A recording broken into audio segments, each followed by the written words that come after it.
Conforme a lo establecido por el artículo 75 de la Ley 26.522 de Servicios de Comunicación Audiovisual, transmiten LRA Radio Nacional y LS82, Canal 7, la televisión pública, junto a todas las emisoras que integran la cadena nacional de radio y televisión de todo el país y el servicio internacional RAE, Radiodifusión Argentina al Exterior. Desde Casa de Gobierno, habla para todo el país la señora Presidenta de la República Argentina, doctora Cristina Fernández de Kirchner. Me dirijo hoy a todos los argentinos con motivo de lo que ella de público y notorio conocimiento, que es el fallo de la Suprema Corte de Justicia de los Estados Unidos, convalidando el fallo del juez Griesa de primera instancia, contrario no solo a los intereses de nuestro país, la República Argentina, sino también del 92% de los acreedores que creyeron en Argentina y reestructuraron su deuda, 92% de los acreedores de la deuda externa argentina. Y también, por qué no decirlo, de lo que es el sistema y el funcionamiento del sistema económico y financiero global. ¿Por qué digo esto? Por una razón muy sencilla. No en vano países como Francia, México, Brasil, inclusive más de 100 parlamentarios británicos, entre otras personalidades, acompañaron a la República Argentina ante la Suprema Corte de Justicia como amigos curiae, precisamente porque entendían que esto no era una causa únicamente de la Argentina, sino del mundo entero. Pero creo que esto amerita una breve reflexión previa, y que es lo que constituyó en la historia de la Argentina la deuda externa. La deuda externa, que comenzó a crecer exponencialmente desde la dictadura del 24 de marzo de 1976, constituyó sin lugar a dudas el cepo más formidable que atentó contra el crecimiento, el desarrollo de la Argentina y generó pobres, desocupación, atraso, falta de inversión en infraestructura, en educación, en investigación, en ciencia y tecnología. La historia, en definitiva, de las últimas décadas de nuestro país. Esa deuda no solamente creció durante la dictadura, también creció en democracia, creció durante los años 80 y creció también exponencialmente durante el régimen denominado de convertibilidad, donde con la ficción de que un dólar era igual a un peso, el país se endeudó de manera terrible en los mercados internacionales para sostener precisamente esa ficción que un dólar era igual a un peso. Pero allí no terminó la cosa. Cuando finalmente cambia el gobierno que había instalado el régimen de la convertibilidad y viene otro gobierno, no solamente sigue sosteniendo la convertibilidad, sino que además se dan dos formidables operaciones financieras que algunos la llaman como el mayor fraude financiero de la historia. El denominado blindaje y el megacanje. El blindaje, esto lo recuerdo muy bien porque yo era legisladora nacional, el blindaje tiene lugar a fines del año 2001. Constituía una operación ficticia, una suerte de pasamanos, de 40.000 millones de dólares que el Fondo Monetario Internacional le prestaba al gobierno de entonces para hacerse cargo de la deuda que tenía el gobierno y que no podía pagar, y que era en realidad un pasamanos o un mero asiento contable, porque el dinero entraba al país pero inmediatamente salía para fuera del país para pagar las deudas de los capitales que habían entrado con tasas altísimas a nivel internacional a nuestro país. Esto a cambio también de un formidable ajuste que se discutió en el Congreso, reducción del PAMI, la ANSES, reducción del Estado, de los presupuestos educativos, en fin, lo que se constituyó el ajuste que tuvo una amplia difusión y una amplia discusión en el Parlamento argentino, del cual también en ese momento como parlamentaria me tocó ser protagonista. Pero allí no terminarían las cosas. Como no podía ser de otro modo, el blindaje tampoco tuvo éxito.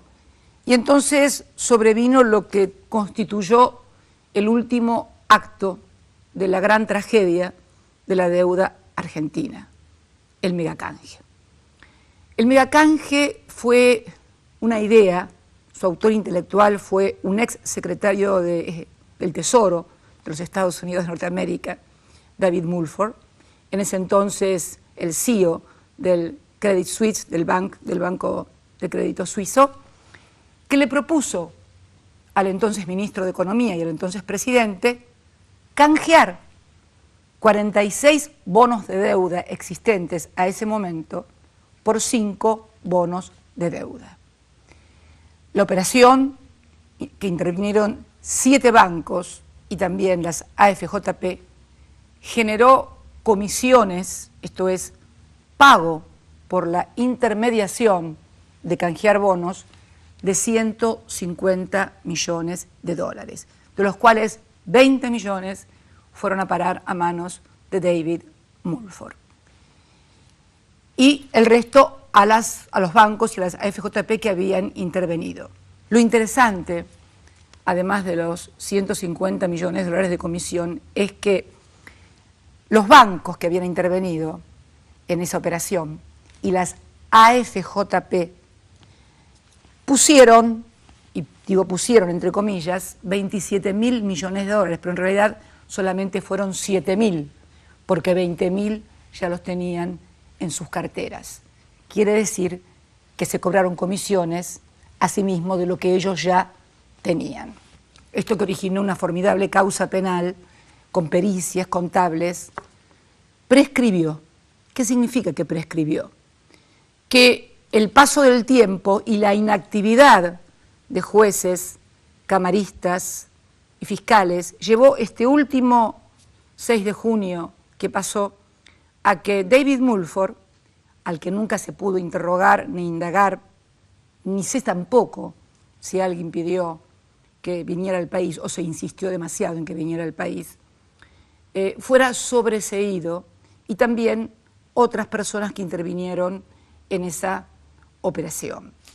Es curioso, digo esto porque es curioso la velocidad de algunos jueces, de algunos camaristas y de algunos fiscales que tienen la velocidad del correcaminos, aquel personaje de Bip Bip, en algunas causas mediáticas y políticas. Yo no puedo olvidarme aquel verano de las reservas, cuando una jueza nos impidió, mediante una medida cautelar, pagar con reservas del Banco Central la deuda que habíamos contraído los argentinos.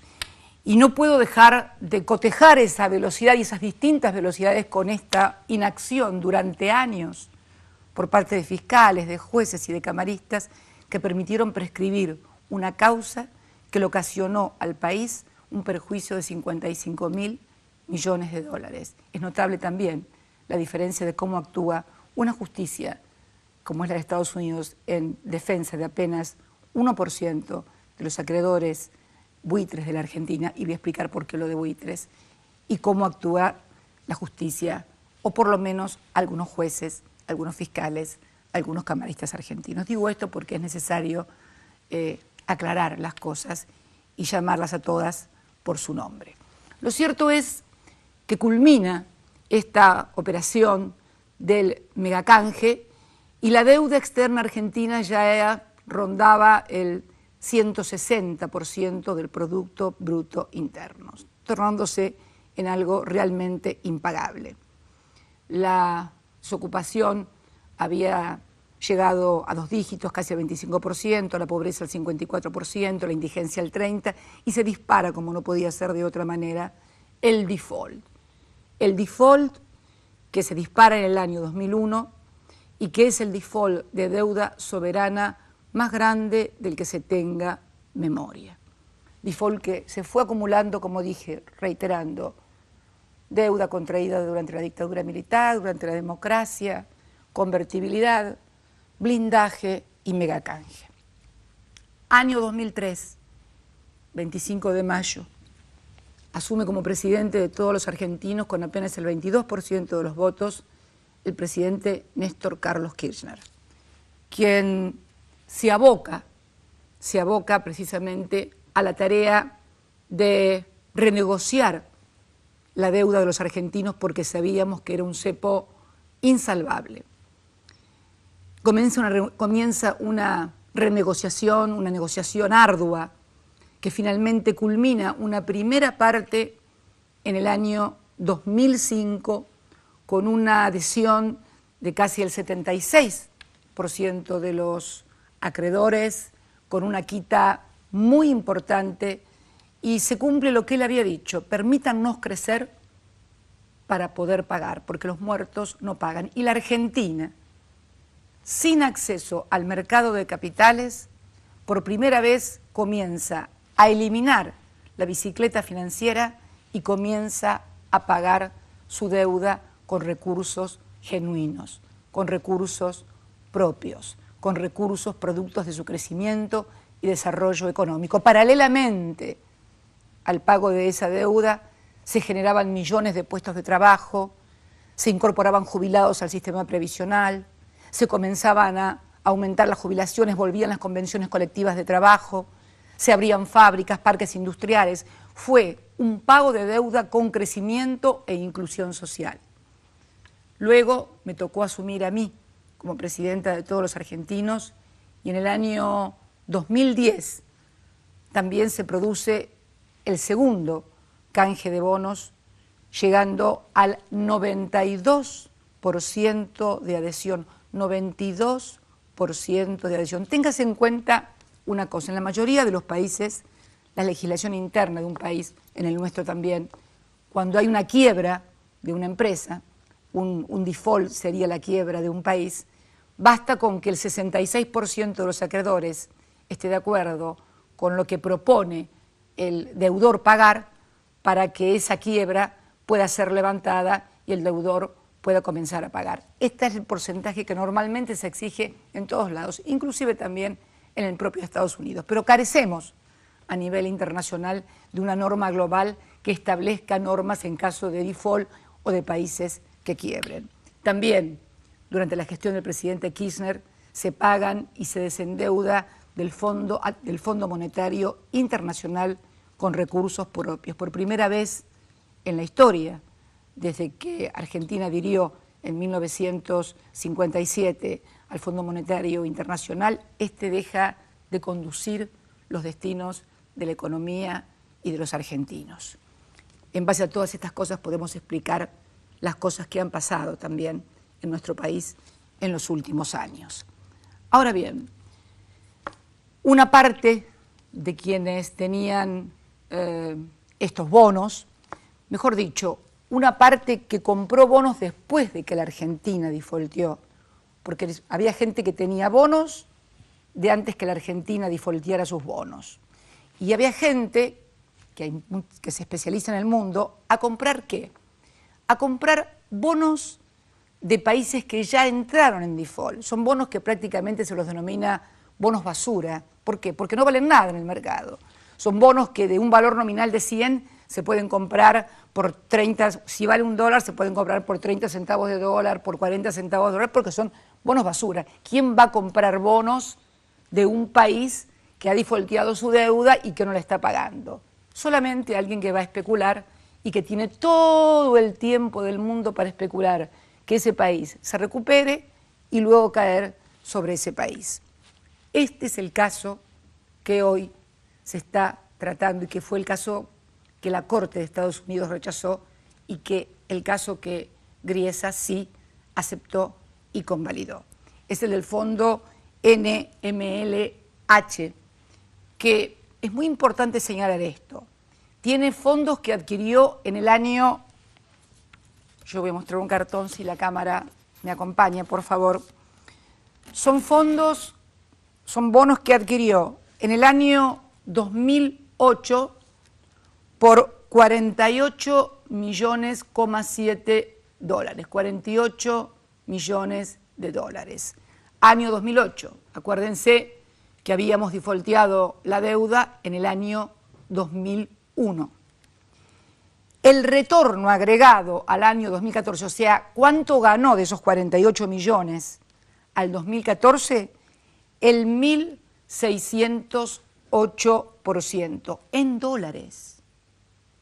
Yo creo que ni en el crimen organizado hay una tasa de retorno de 1.608 millones de dólares, 1.608% en tan poco tiempo.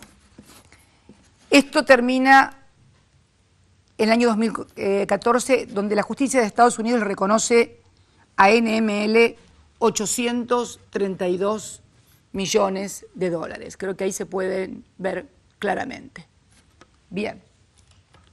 Es bueno recordar que estos bonos, el 70% son bonos emitidos por el megacanje, la operación que acabo de decir, que fueron sobreseídos Mulford y que se realizó en el año 2001.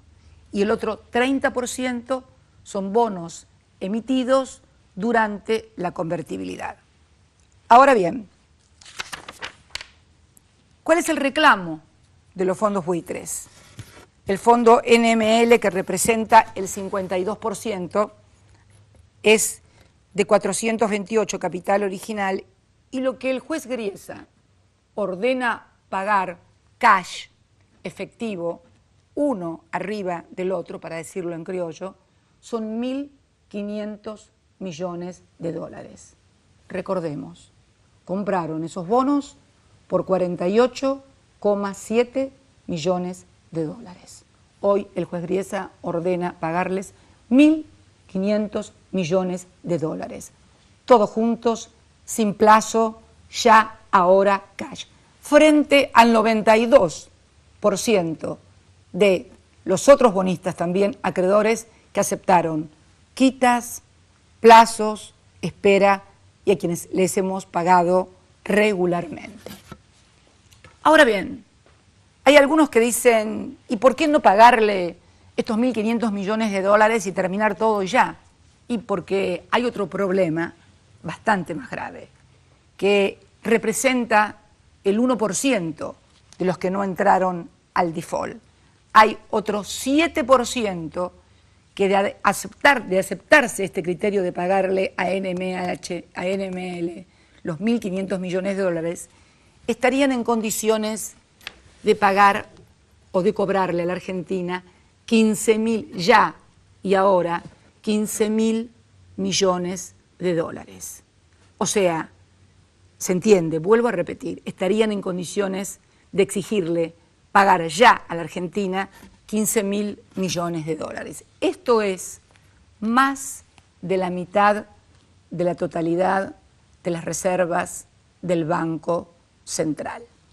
Como se verá, no solamente es algo absurdo, sino que es imposible que un país destine más del 50% del total de las reservas monetarias de su Banco Central en un solo pago a acreedores, pero además con la posibilidad de que el otro 92%, que es el grueso de los acreedores, encuentre otro juez también que diga, bueno, pero si ustedes aceptaron quita, plazo, y resulta que alguien fue beneficiado teniendo el 1% y obtuvo de una sola vez el pago total, ustedes también tienen derecho a lo mismo, por una cuestión de equidad y de igualdad. Quien encuentra un juez Griesa puede encontrar otro juez que también es de la razón, con lo cual estaríamos también ante la posibilidad más que cierta de que fuera exigida la totalidad de la deuda argentina y la reestructuración operada en el año 2005 y operada en el año 2010 se cayera como un castillo de naipes y con él, obviamente, la República Argentina.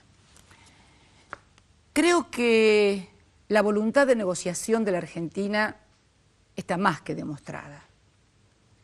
Hemos negociado en el año 2005, hemos negociado en el año 2010, hemos negociado, hace muy pocos días se cerró el acuerdo nada más ni nada menos con Repsol, la principal empresa petrolera argentina que había sido expropiada y que teníamos una demanda ante el CIADI y pudimos cerrar, negociar, llegar a un acuerdo entre las partes, cerrar un trato y comenzar a cumplirlo a punto tal de que Repsol retiró su demanda del CIADI. Pero no solamente eso, hace pocos días también hemos cerrado definitivamente y por primera vez en toda su historia las negociaciones con la deuda del Club de París. Deuda del Club de París, cuyo origen se remonta al año 1956 y que 8 gobiernos anteriores al nuestro habían intentado negociar y no habían podido. Cuando se comenzó a contraer esa deuda, esta presidenta tenía 3 años, año 1956, que fue el primer préstamo que se solicitó de 700 millones de dólares. Y el ministro de Economía, Axel Kicillof, que la negoció en París con todos los ministros de Economía de toda la Unión Europea y también de Japón, ni siquiera había nacido. Quiere decir que la Argentina ha demostrado más que una evidente voluntad de negociar. Pero yo creo que hay que distinguir entre lo que es una negociación de lo que es una extorsión. Me parece que son dos conceptos absolutamente diferentes. Todo gobernante, todo país, todo dirigente, en el ámbito de la política, de la economía, tiene que estar dispuesto a negociar. Lo que no puede hacer, por lo menos ningún presidente de una nación soberana, es someter a su país y a su pueblo a una extorsión semejante. Yo quiero hoy dirigirme no solamente a los millones de argentinos que seguramente nos están escuchando. Quiero dirigirme también fundamentalmente al 92% de los acreedores que creyeron en la Argentina. Y quiero decirles a ellos que Argentina va a cumplir con sus obligaciones. Argentina no va a defaultear su deuda reestructurada. Estamos dispuestos también, como lo hemos hecho siempre y porque hemos abierto el canje, a que entre a ese canje el 100% de los acreedores de la Argentina, de ese 7% que todavía falta también ingresar. Porque la vocación de la Argentina es pagar, lo hemos demostrado. Hemos sido el único gobierno que no utilizó la bicicleta financiera para seguir endeudándose. El único gobierno que pagó todas sus obligaciones sin acceder al mercado de capitales. El único gobierno que pudo finalmente cerrar las negociaciones con el Club de París. Debo decir también que lo habíamos intentado en el 2008, cuando me tocó anunciar el pago cash del Club de París, pero que en ese momento la caída de Lehman Brothers y cuando se disparó la crisis financiera global desde Wall Street hacia todo el mundo, no fue imposible cumplimentar esto. Pero lo cierto es que Argentina ha evidenciado y tiene una voluntad de negociación. Lo que no tiene es, bueno, digámoslo también con todas las letras, el por qué ser sometida a semejante extorsión. Creo que no lo merece ni nuestro país, ni los tenedores de bonos a los cuales se les quiere impedir o se les quiere embargar los fondos que tenemos que pagar. Ahora, fin de mes, el 30 de junio, tenemos vencimientos por 900 millones de dólares y vamos a pagarlos. Yo he instruido al Ministerio de Economía y a todos los organismos técnicos del Estado Nacional para que dispongan todos los instrumentos y todas las estrategias necesarias para que todos aquellos que han confiado en la Argentina reciban su dinero, reciban los dólares a los que nos hemos comprometido a pagarlos. Pero queremos hacerlo con seriedad y responsabilidad. Esto no es una causa que involucre únicamente a la República Argentina. Involucra, como lo dije ayer en la reunión de Santa Cruz, Bolivia, en la reunión del G77 más China, a todo el sistema financiero global. Por eso nos acompañó tanta gente frente a la Corte. Y quiero decirles algo, o confesarles algo. El fallo no me sorprendió. Yo esperaba este fallo. Cuando hoy por la mañana hablé con el presidente del Banco Central, Juan Carlos Fábregas, me decía: Presidenta, usted fue la única que creyó que esto iba a pasar. Sí, porque esto no es un problema económico, no es un problema financiero, no es un problema jurídico ni legal. Es la convalidación de un modelo de negocios a escala global que, si se sigue pronunciando, va a producir tragedias inimaginables. Porque, como decía ayer en Santa Cruz de la Sierra, en Bolivia, ¿por qué si alguien, con solo poner $1 desde su escritorio en un bono basura, gana un retorno y una tasa del 1.608% desde el año 2008 al 2014? ¿Por qué alguien que tiene esa rentabilidad increíble va a decidir invertir o en una fábrica, o en un comercio, o en comprar acciones de una empresa, o en hacer cualquier negocio financiero?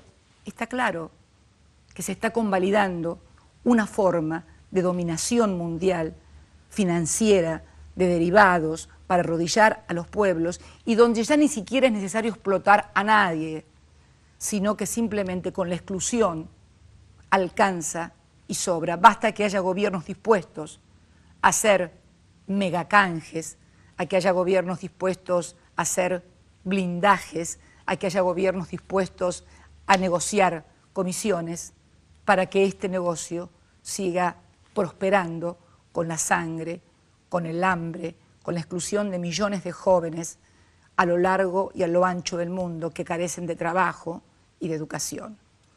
Nosotros queremos cumplir y honrar nuestras deudas, y lo vamos a hacer, pero no queremos tampoco ser cómplices de esta forma de hacer negocios, por no calificarlo de otra manera, que algunos quieren instalar en el mundo.